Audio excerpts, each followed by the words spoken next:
There we go.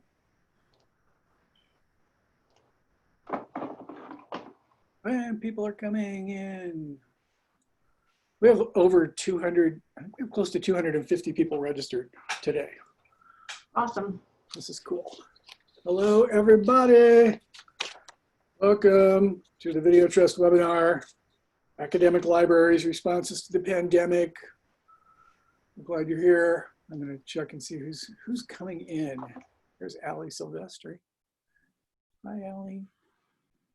Who else? Ashley Fakova. I know a lot of these people. This is fun.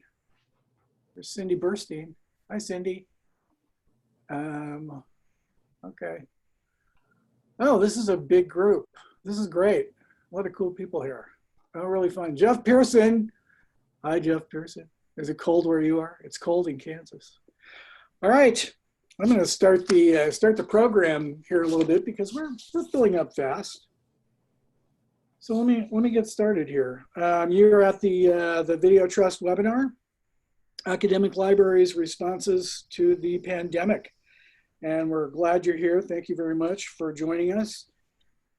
I've got a couple of co-hosts with me here today. Erin DeWitt Miller, head of media and Discovery Park Libraries at the University of North Texas. She's also the new chair of the Video Trust.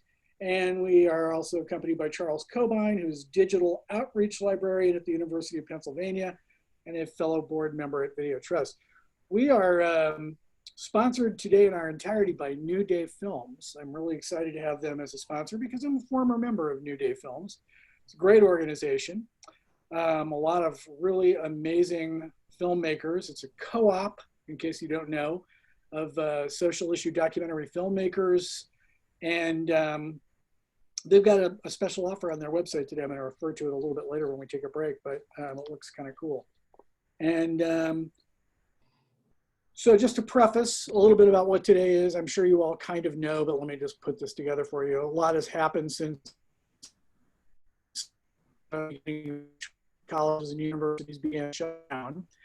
Most institutions continue to provide access and resources by relying heavily on the community of librarians with knowledge of video and streaming. And we're here to share experiences in the hope of improving services and procedures, not just for isolation in whatever form it continues, but perhaps to prepare for other emergencies. And because sometimes in emergencies, we learn things we can use in our everyday work lives. So Erin and Charles and I are just going to chat for a couple of minutes here, and you're welcome to ask questions. You're welcome to raise your hand. We'd like to involve you directly in the conversation. I can literally click your name and make it possible for you to join us and speak about stuff.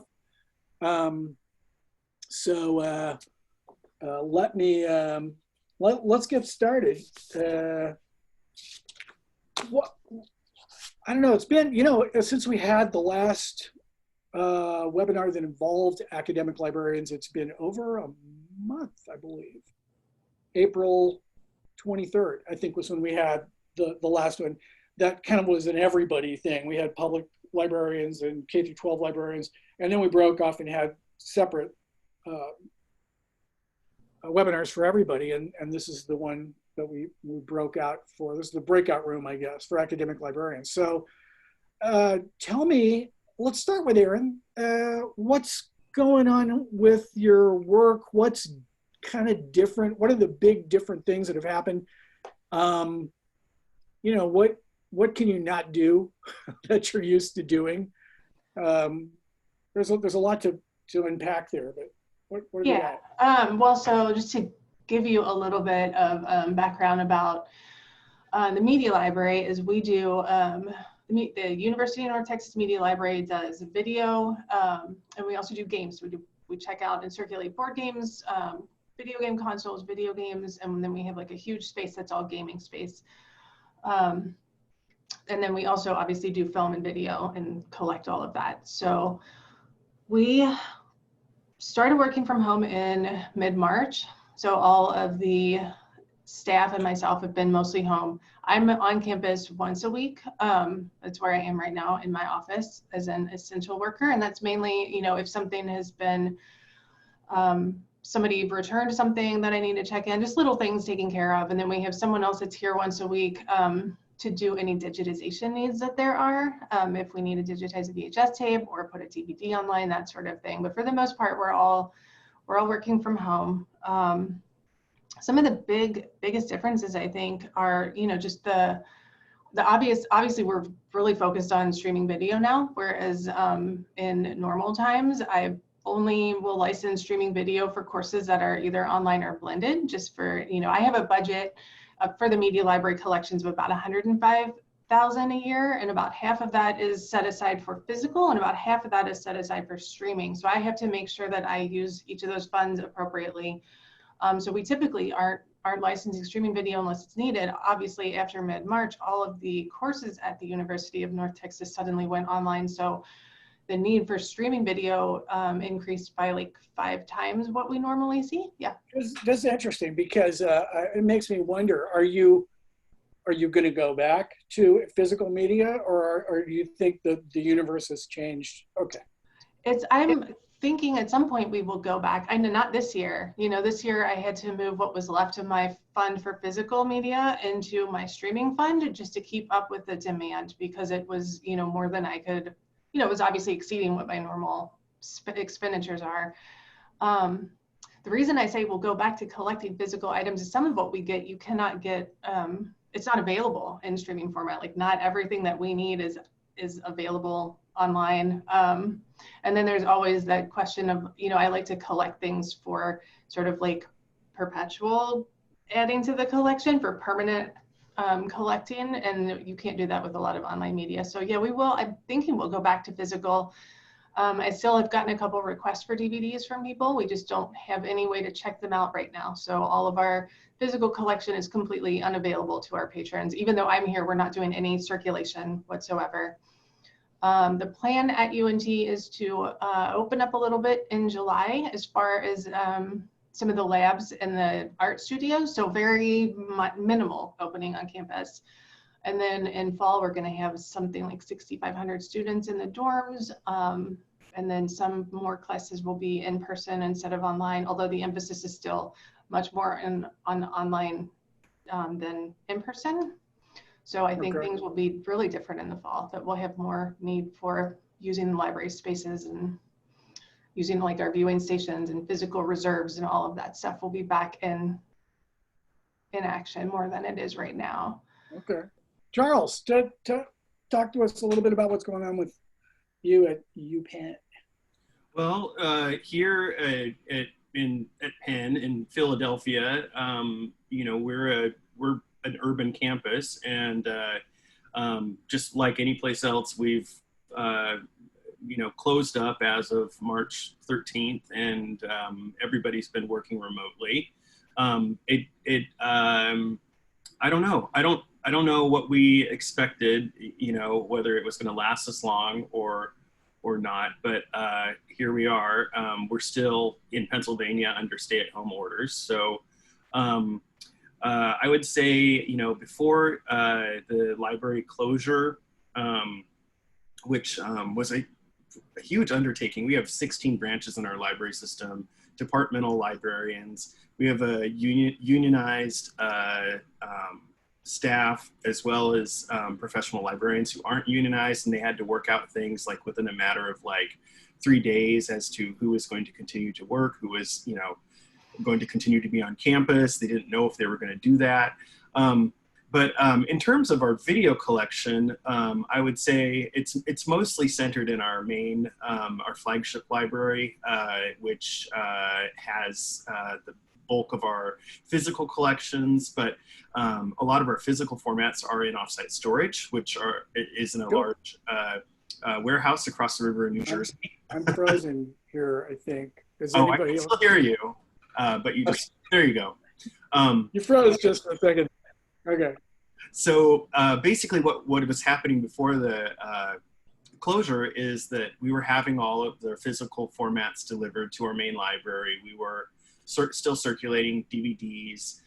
There are still a large number of instructors who use DVDs on reserve for certain film titles. And so we were moving fast to kind of just move into like a virtual workspace and make sure that our like online chat service was staffed up and that we were ready to offer virtual support. But we were not ready for the huge like deluge of requests for streaming. A lot of instructors were not prepared in that first week to shift right into online teaching. There was a learning curve, and everybody all of a sudden was asking for streaming licenses. That was the week where I think Canopy's servers went down because of all of the demand, and it was really something. And we've tried our best to accommodate all of the instructors who want to have streaming films as part of their online course, and reallocated budget to help fund that, you know. And at the same time, we were doing a huge push toward ebooks, and making sure that we had access to the texts that were in use for courses. So I guess that's kind of you know, what happened initially, and we're still working to make sure that we have online streaming access to the films we need. There are a lot of films that are regularly used for courses that are in some sort of like rights limbo, and that we would normally rely upon the physical format. And unfortunately, we can't make everything available to our instructors. And it's particularly noticeable in language instruction, where you have people teaching like French literature, or, you know, they want their students to have access to a certain foreign film that has rights that have expired in the US, and it's just really been difficult to try to source that kind of material. Wow. Okay. There's a lot happening. Obviously, I want to try to get some other people. I'm reaching out on your chat functions here. I'd love to have some other people tell us about what's going on at work. Can I start with somebody I know? How about Lorraine Wachna? Are you there? Can you unmute and tell us about what's going on at?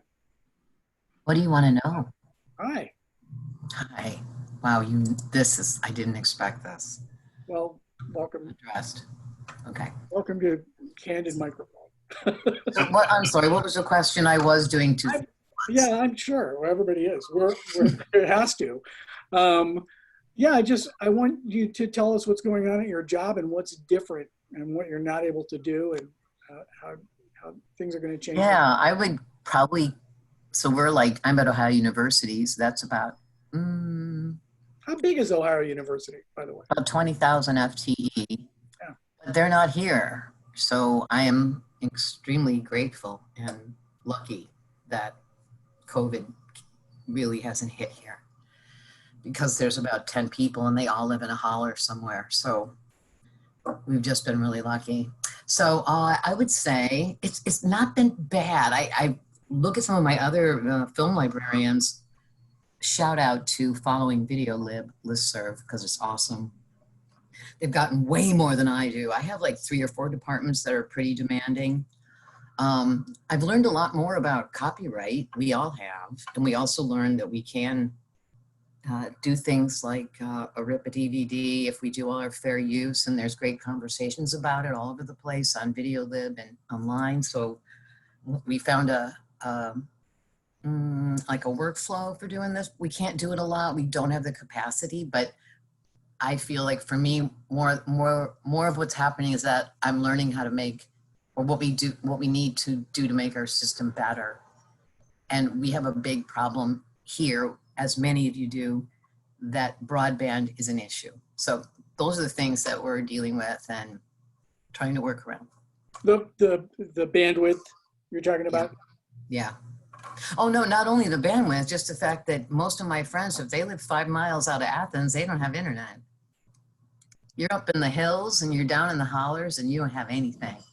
Really? The street from the public library, which is just open Wi-Fi, people just hanging out all around the library for the Wi-Fi.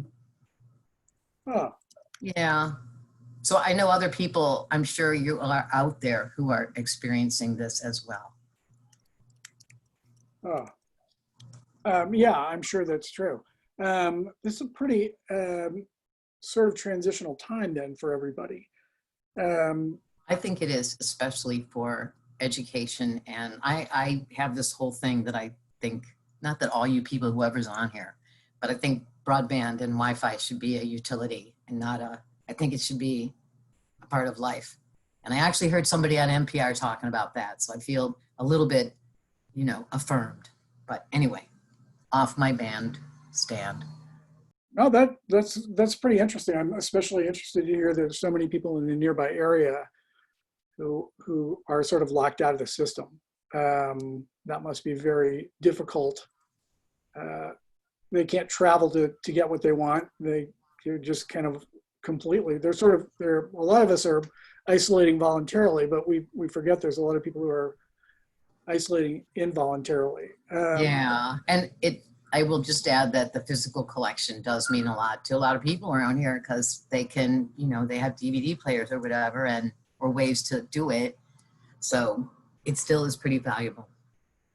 I clicked in Farhad here. Well, Shuri, how you doing, buddy? Hi, how are you? I'm good. Do you want to tell us, you texted us a statement here about what's going on with you. Can you elaborate? Yeah, I just put something on the chat.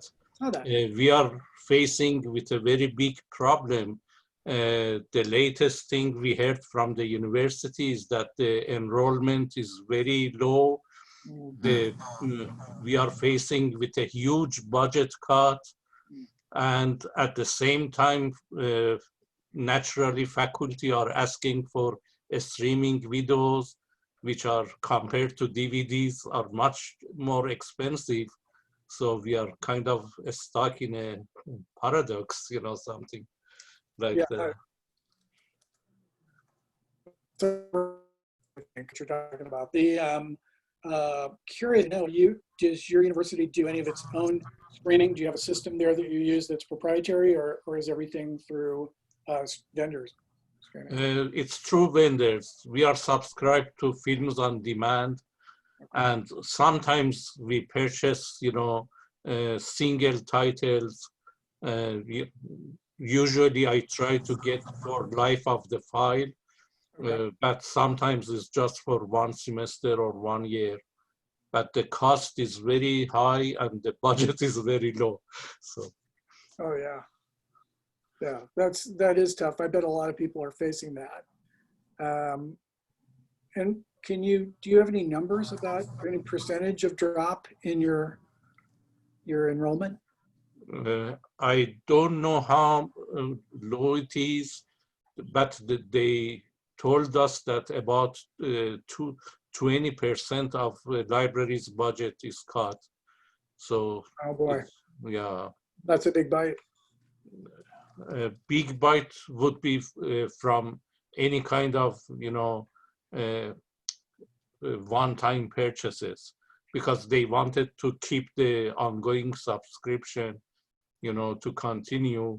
So one-time purchases, including, individual titles, streaming video, will be, cut. Yeah. Yeah, a lot. Okay, so you're not going to be shopping much. All right, that's interesting. Yep. We got it's Heather Darnell also here, and from George Mason. Hi. Hi there. Talk to me a little bit about what you texted us here. Sure. So we've also been dealing with an overwhelming number of requests for streaming. I think I was looking back at my spreadsheet, and just since March, we've received almost 2 times the requests for streaming that we have for the entire year put together. Okay. So it's been kind of crazy. But as a couple of other panelists have mentioned, there's just a lot of things that we just can't get for faculty that we might normally digitize for them after we went through the fair use checks and made sure that we couldn't get it to purchase from the library, or that students and faculty couldn't get it commercially in any way. However, because our library is closed, we can't digitize at all right now. And so that's kind of a big problem for us, especially because a lot of faculty were relying on VHS, VD reserves that we can't get in streaming. And right now we just say, sorry, we can't get it. We'll do our best to find an alternative resource. But I was kind of wondering how other people are dealing with that, and if they were digitizing it all and how they were going about it. Yeah, actually, I just see that Lisa Hooper asked us something similar. Hi, Lisa. Hey, everybody. Hey, Jeff. Tulane, do you want to talk a little bit about this too? Sure. Yeah, so that's something at Tulane I have asked multiple times if we could do that, but for legal concerns and a very small legal counsel office on campus, we've not been able to move forward because of the emergency situation, and we have a lot of physical DVDs on reserve. I finally got approval to do it in March, and then had to make it up as I go, because, you know, that's what we all did, I think.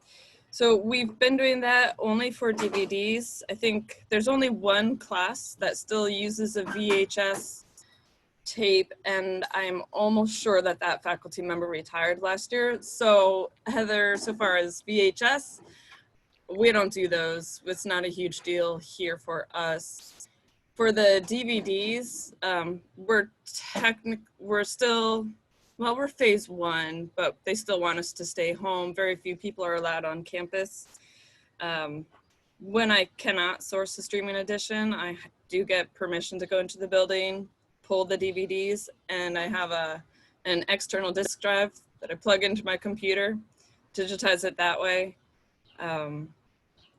I still have trouble getting, especially for some foreign prints, getting the subtitles in. And there are a couple other problems, but more or less that's worked, and it's been informal. I really want to formalize it, but to be able to do that, I'd love to see what other people are doing and what their workflow and decision trees are to make that Me too. I would be happy to share some of our policies and stuff with you, Megan, if you ever want to email me or let me know. That was Heather at George Mason. Susan Albrecht is also here, and from a smaller college, I think maybe only Farhad's is kind of equivalent in size, although I'm not really sure the relative sizes there. But Susan, you were talking about something you've adapted for use there. Can you talk a little bit about that? You don't do a lot of streaming, do you, at Wabash? I think when I heard what Aaron had to say, I felt like I was listening to someone. I was listening to myself talk here, honestly. And we have always done a little bit of Swank, like roughly 50 films per year, and a little bit of Canopy as there was need. But no, it's not been our policy to focus on streaming, partly because we are small. When I say small, I mean under 1,000 students, so really small, which means that even though I have a sizable budget for an institution like that, it's just not going to go very far in the streaming world, where there really doesn't tend to be a whole lot of accommodation for FTE or budgetary differences amongst institutions. So yeah, we've done a modest amount, and then I forget who was just speaking a minute ago, talking about like a twofold increase in their requests during the COVID-19 crisis. We had the similar situation and did what others did, just diverting remaining DVD funds to streaming. And yeah, I just had a conversation with my library director and co-director a day or two ago about how we want to approach this coming year. And it's just difficult. You don't know for sure if you're going to be back in person. If we are back in person, we don't know if it's going to last or if there'll be another uptick in cases causing us to shoo everyone back home again and back to streaming. So we're counting on at least for a 1-year diversion of a lot of physical format funds to streaming so that we can continue to support that either hybrid model, concerned about international students who may not be able to make it back to campus. And so there will probably, even if we're back on campus primarily, we'll still have some who will need to have the virtual environment. So yeah, we'll be shifting a little bit more to streaming again and just hoping that we can, keep up with what the faculty requests are. But it's a little frightening not knowing. You can't really for sure extrapolate based on 2 months. That sounds like it must be just a universal problem right now. It's just the amazing amount of uncertainty going on. There's a pretty nuts and bolts question here from Lisa Brauman, and I apologize, I'm probably murdering your name, but she says, where do you store the digitized video content? I'm going to resist the urge to do a commercial for ALVT here, but yeah, I mean, if you guys want to talk a little bit, all of you who are on screen are welcome to share if you have any enlightening comments for Lisa. Where you share. I can, I think, just briefly answer how we're doing it at UNT is we had an in-house built platform that was Flash-based, and we recently, thankfully, got off of that and moved all of our, we have about 675 licensed titles, like one-off licensed titles, and those are all on Panopto now. You were converting files to Flash? Yeah. Ooh, okay. It was just a platform that had outlived its usefulness, and when we started looking for a better place, and this is like our video that we license and make available through the public catalog. So this is things that are available to every enrolled student and faculty at UNT. Okay. So now, as of this year, we're completely on Panopto, which is much more flexible.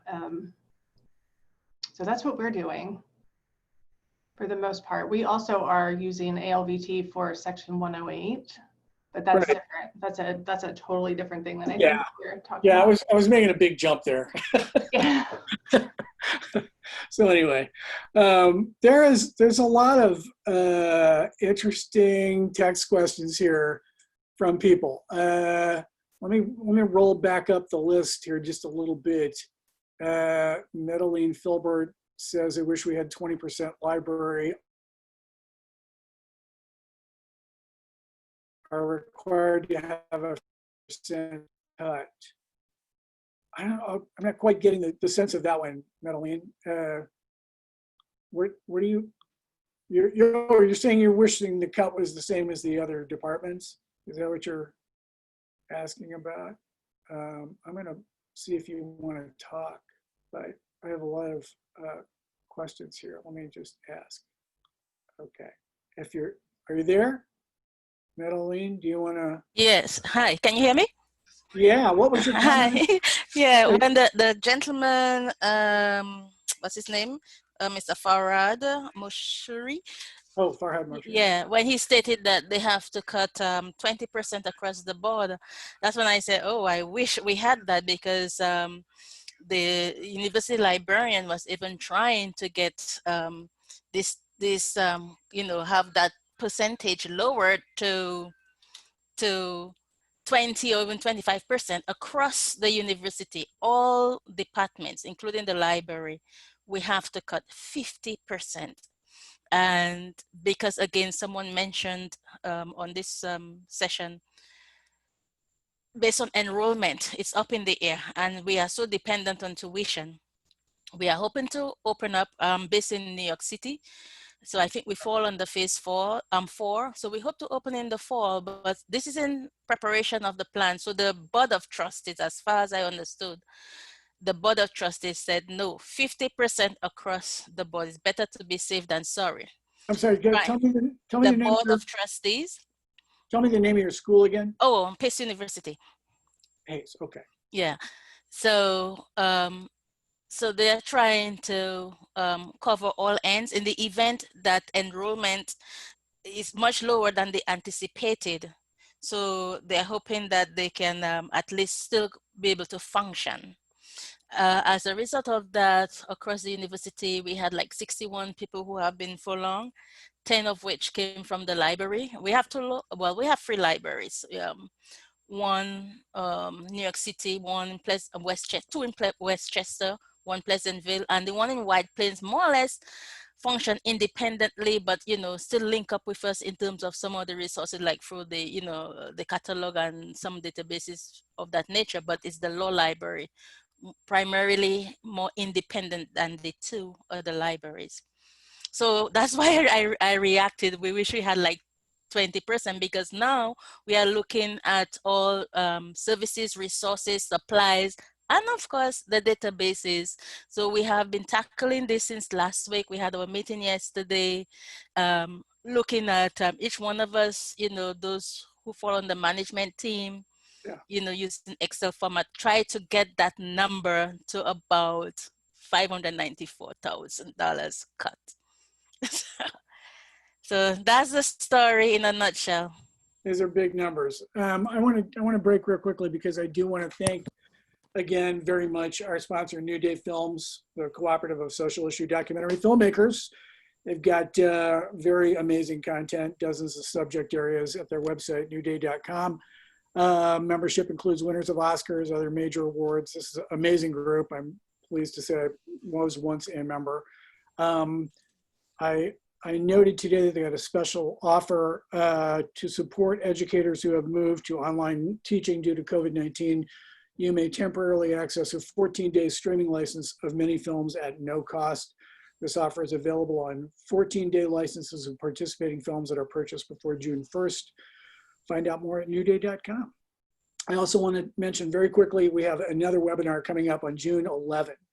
I don't know if this applies to anyone here, because you all the people we've talked to so far have been talking very intelligently and knowledgeably about streaming for the most part, but this is a starter session on June 11. So if you know anybody who wants to know more about streaming, and we already have, about 400 people signed up for this. If you're new to streaming, you want to learn more about how to do it, how to find appropriate resources, what the system requirements might be, all those things, this is a webinar to attend. Your presenters will be Sarah McCluskey from Hofstra University and Scott Spicer from the University of Minnesota. If you aren't personally familiar with them, they both have years and years of experience with video, film, and especially streaming. We're lucky to have them both here. You can trust.org. There's registration links under our development page there. And you can sign up for our newsletter and keep up with everything we're doing. We're really happy to have you in touch with this. I punched in Lowell Leibarger there. Hello, Mr. Leibarger. Are you with us? Because you had an interesting question about the digital divide. Let's see if he may or may. Yeah, there you are. Yes. Can you hear me? Yeah. So anyway. You had an interesting question about the digital divide, and this has come up, or we've managed to bring it up in every one of the webinars we've been doing, and it is a big deal. We talked about it very briefly with Lorraine. You might have missed that part of it, but she was talking about how there's a lot of people in her rural area, a lot of people who just cannot get the internet, and that's what you're talking about, is people who just don't have, they're totally isolated now. What I'm curious to know then is there anything libraries can do more about this? Because I know everybody wants to. What's possible? Well, we're in a unique situation that with the new... What's your school for people who don't? Yes. Yeah, thank you so much. I'm at Arkansas Tech University, which is in basically central Arkansas in a rural area. And our incidences of COVID-19 are like Lorraine, no one has died that we know of. Very, very few people have it because of population density, but at the same time, all the issues that come with a rural setting are there, including the digital divide. And our academic library, well, first of all, our public library is closed down, and so that shut off computers to the public. Our academic library does not allow any public to actually come in. Of course, we're all online.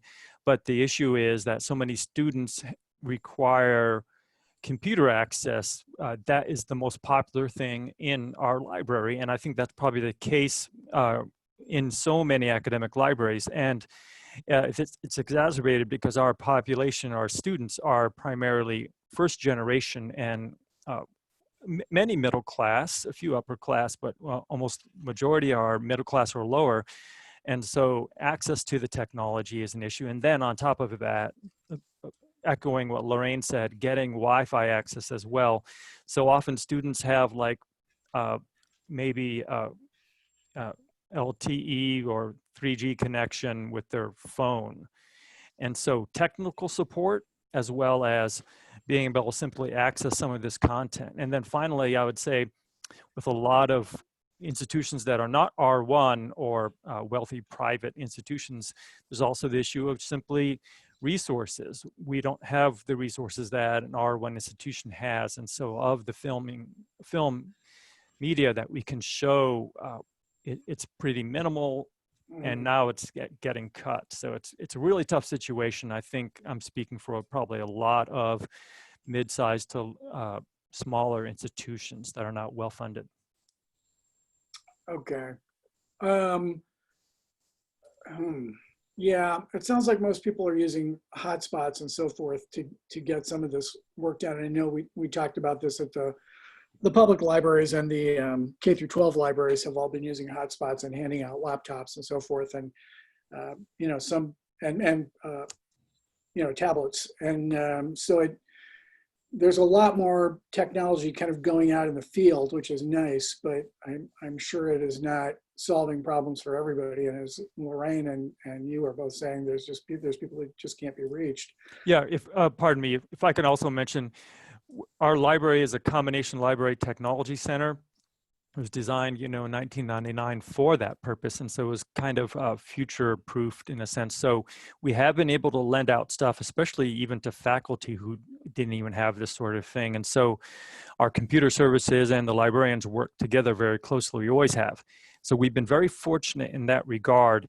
So like what you were saying, we do lend out the technology, meaning the hardware resources that we do have that we can lend out. So that is something like the alternative lending model that libraries are going towards now.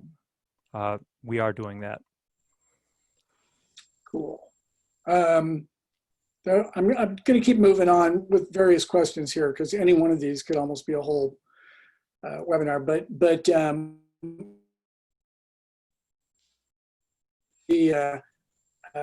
Aaron, I want to talk something about you, and I'm sure there's other people who have an opinion about this too, but somebody here, Julia Gotch, Julia, looks like your question you typed was, how does copyright work into that? And then a couple of other people asked clarifying questions of you, and I'm assuming that you mean ripping DVDs and using, you know, digitizing content.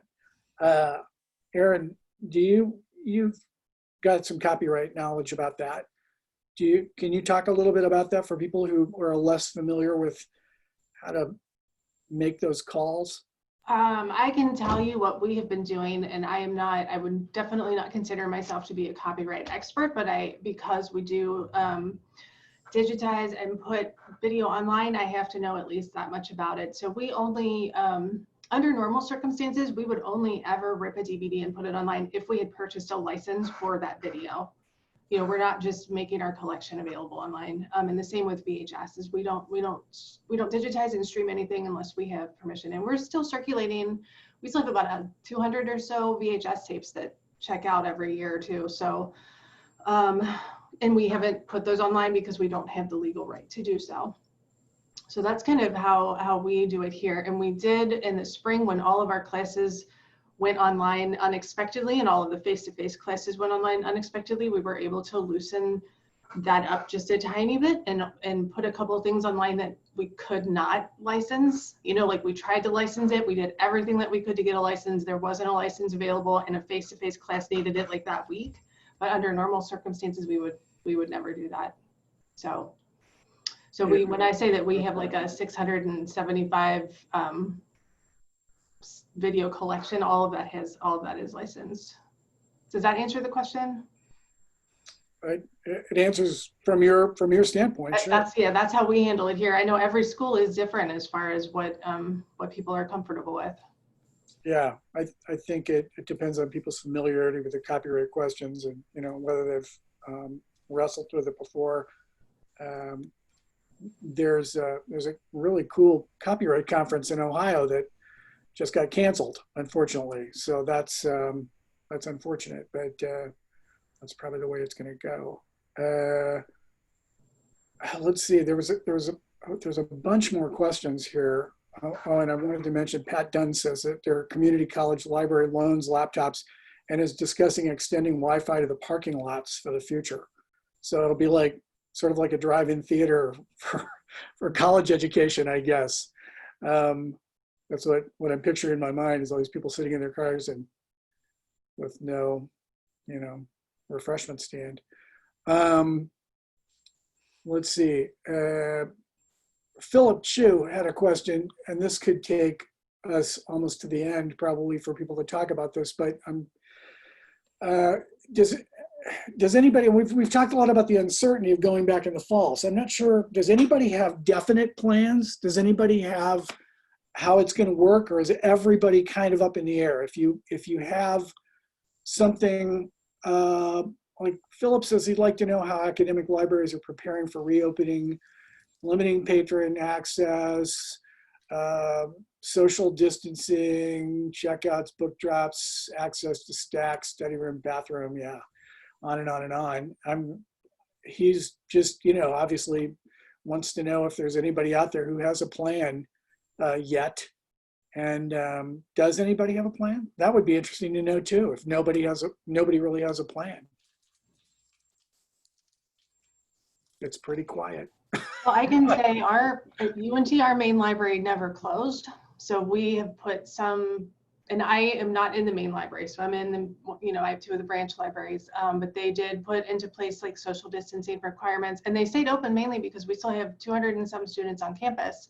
And then we have students that, like other people, even though we're like a huge metropolitan area, we have lots of students that don't have Wi-Fi or don't have technology at home. So the library stayed open to serve them.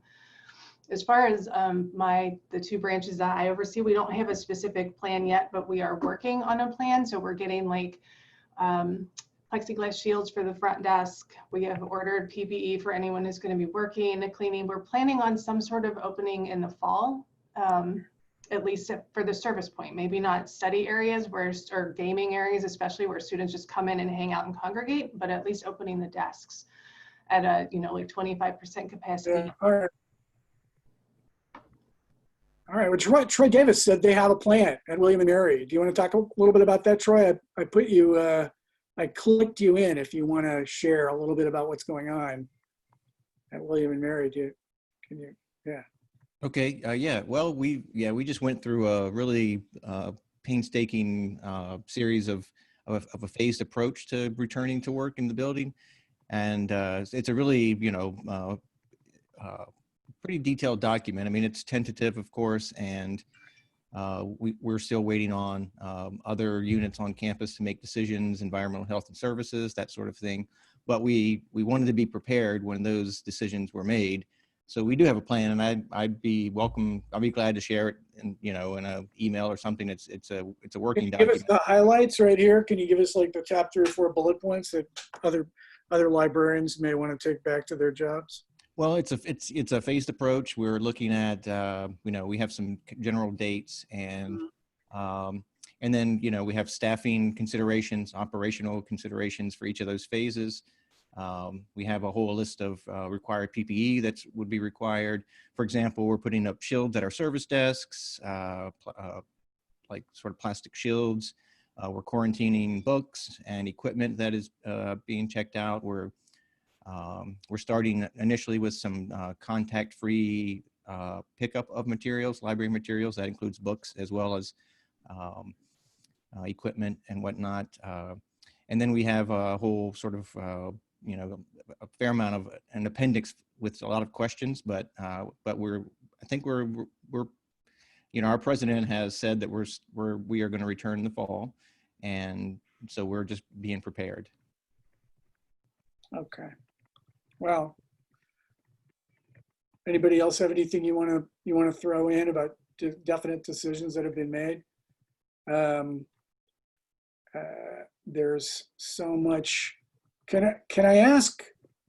I mean, I guess Philip's question sort of answers the main, sort of puts the main items of interest there for anybody. But I don't know. There's Jeff Pearson from University of Michigan. Have you? Hi. Hello. Are you? You said you're up in the air, but you are planning to open campus?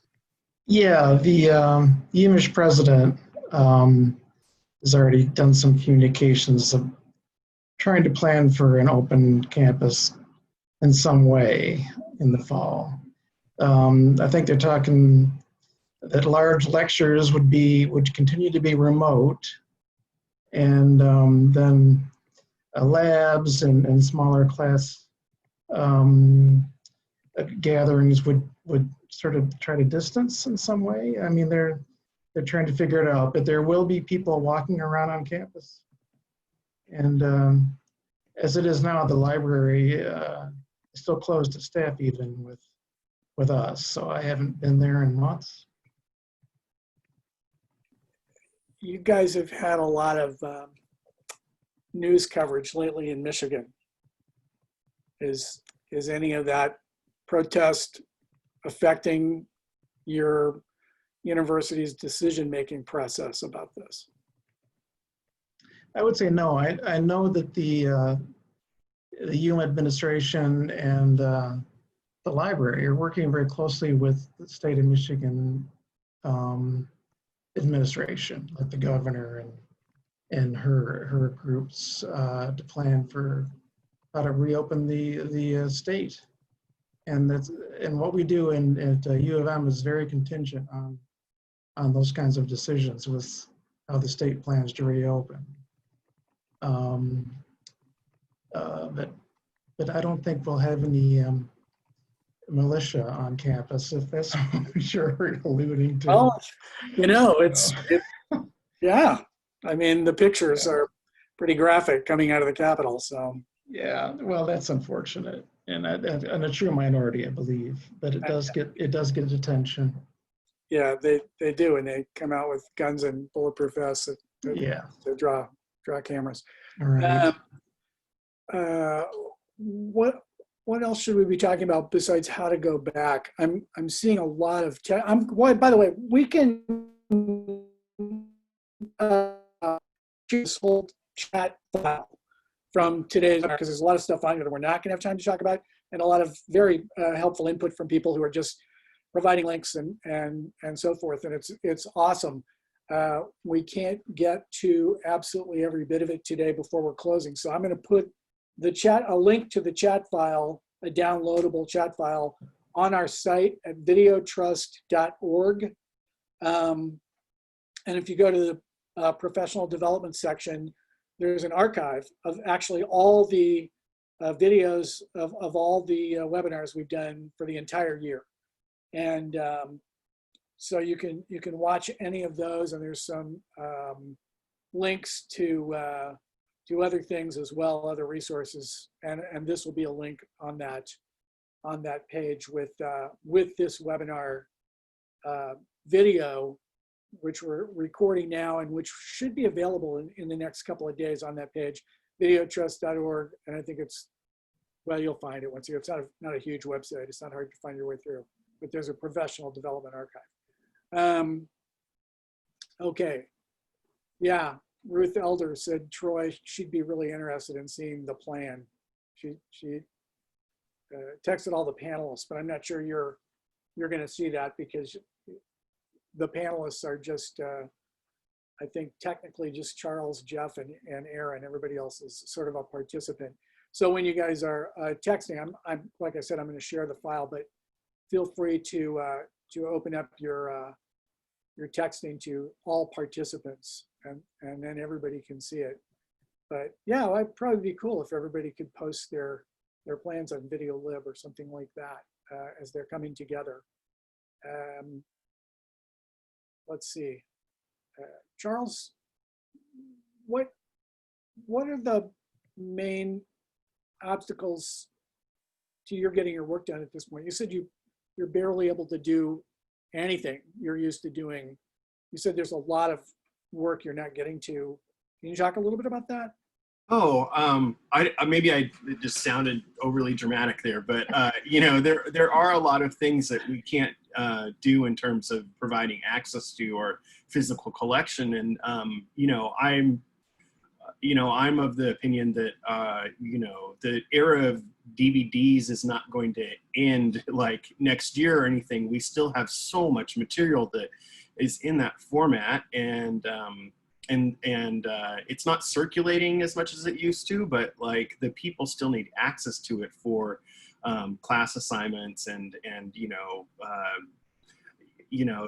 there's so many things that are on reserves, really, and that's kind of the work that I think I was referring to. Just our inability to actually provide access to certain films because we can't get access to our library at this point, and we don't have an idea of when we'll be able to go back to campus.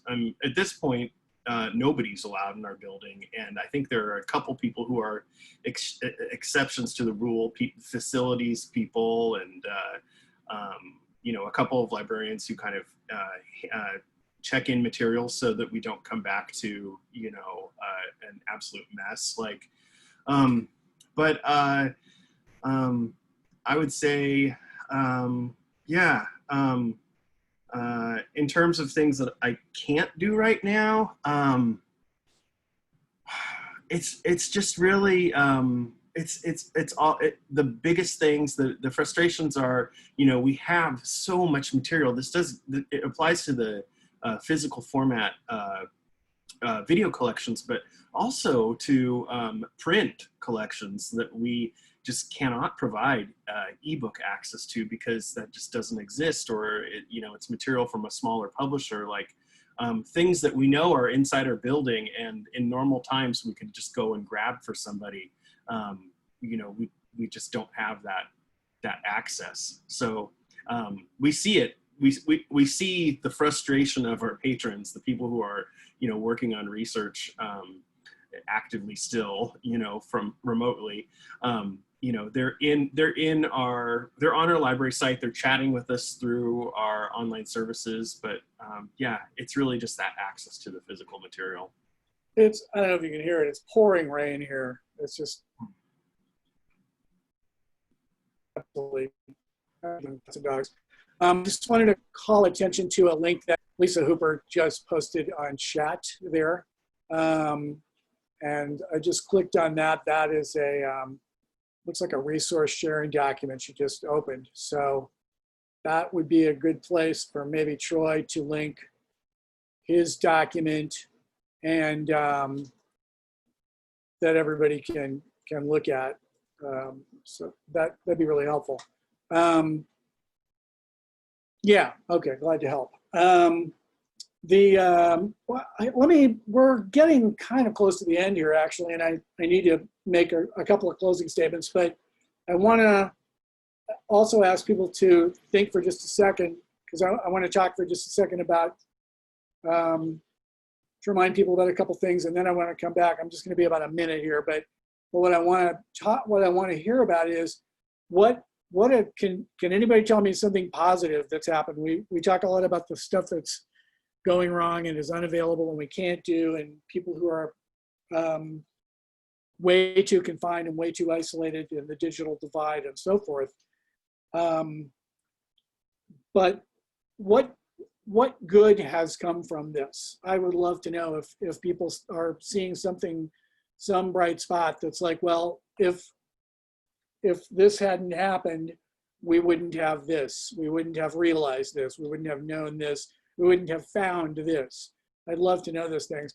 I just want to, before we get to the end, though, I want to thank New Day Films for sponsoring us very, very much. You guys are awesome. Thanks to my co-hosts, Charles and Aaron, and also for everybody who popped online and participated today. Everybody who's attending. If you think Video Trust is something you'd like to continue with, bear in mind we're going to be offering memberships soon. so that you'll have, if as a member, individual or institutional member, you'll have access to everything that we're doing. We're going to do a lot more professional development. We're going to be publishing. We're hoping to involve all segments of the library universe, but our core is really the academic group. So I'm looking forward to memberships, I hope, from a lot of you who are online today. We're trying to price those so that they're really accessible for institutions and for individuals. So more information coming on this soon, and you can get all of it on our newsletter. If you go to videotrust.org to sign up for the newsletter, you'll get that information as it becomes available. Can we open up the floor to that question again? Does anybody have anything positive to talk about? Anything? Okay. I'll just make a quick comment. Go ahead, then I'm gonna. Yeah, a quick comment. The library got a wonderful complimentary from a faculty member who stated, I'll just summarize it. He said, the only positive thing about this pandemic is how quickly the library was able to meet our needs. And it was very nice, wonderful compliment. Yeah, that's a pretty good endorsement there. I just popped Linda Reeves on screen. You had a comment. Do you want to share? Sure. I was just thinking that from Linda, what's your I'm at Northwest Vista College, a large community college in San Antonio, Texas.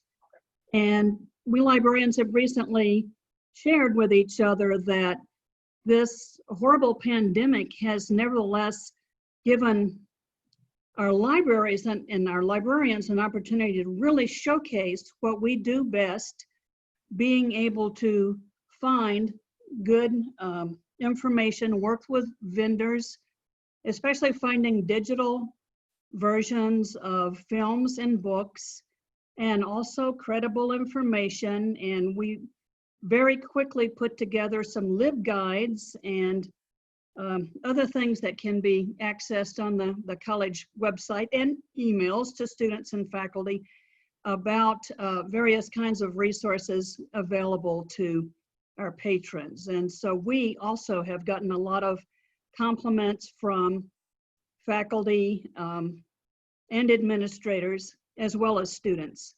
We're getting a lot more chats. We're getting a lot more hits on the databases. And we've also had the opportunity to make our social media platforms a lot more popular because people are seeking information there.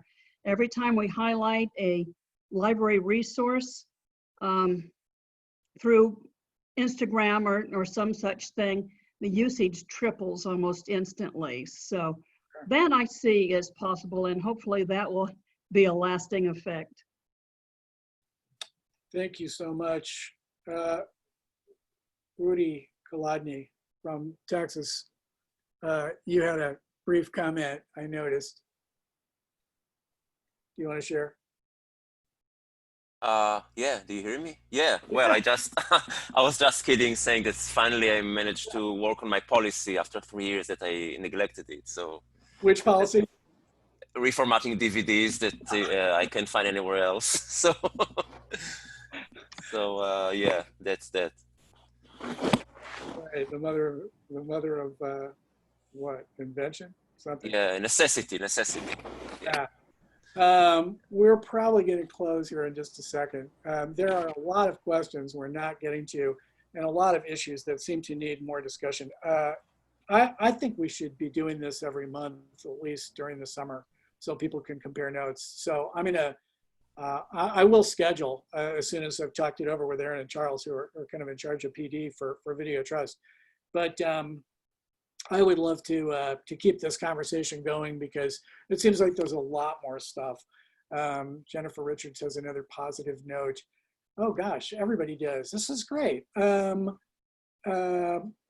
Well, I'm going to publish the chat file, and that'll be very helpful. But let's do this again in just a few weeks, and we'll catch up on everybody's plans coming together and problems. And I want to also just point out another positive thing that a lot of people pointed out on chat, which is that a lot of vendors kind of opened their doors and sort of came to the rescue very quickly when all this happened. And that just means that there's a really nice community around all these video and film issues that are being attended to very carefully by a lot of different people, looking at it from a lot of different angles. It's really, really useful. So thanks to everybody very much. We're going to close, and I will post the video, the chat file, whatever I can get from Q&A, and please bring all that back next month. We'll talk to you again soon. Thanks to everybody. Have a great rest of your day.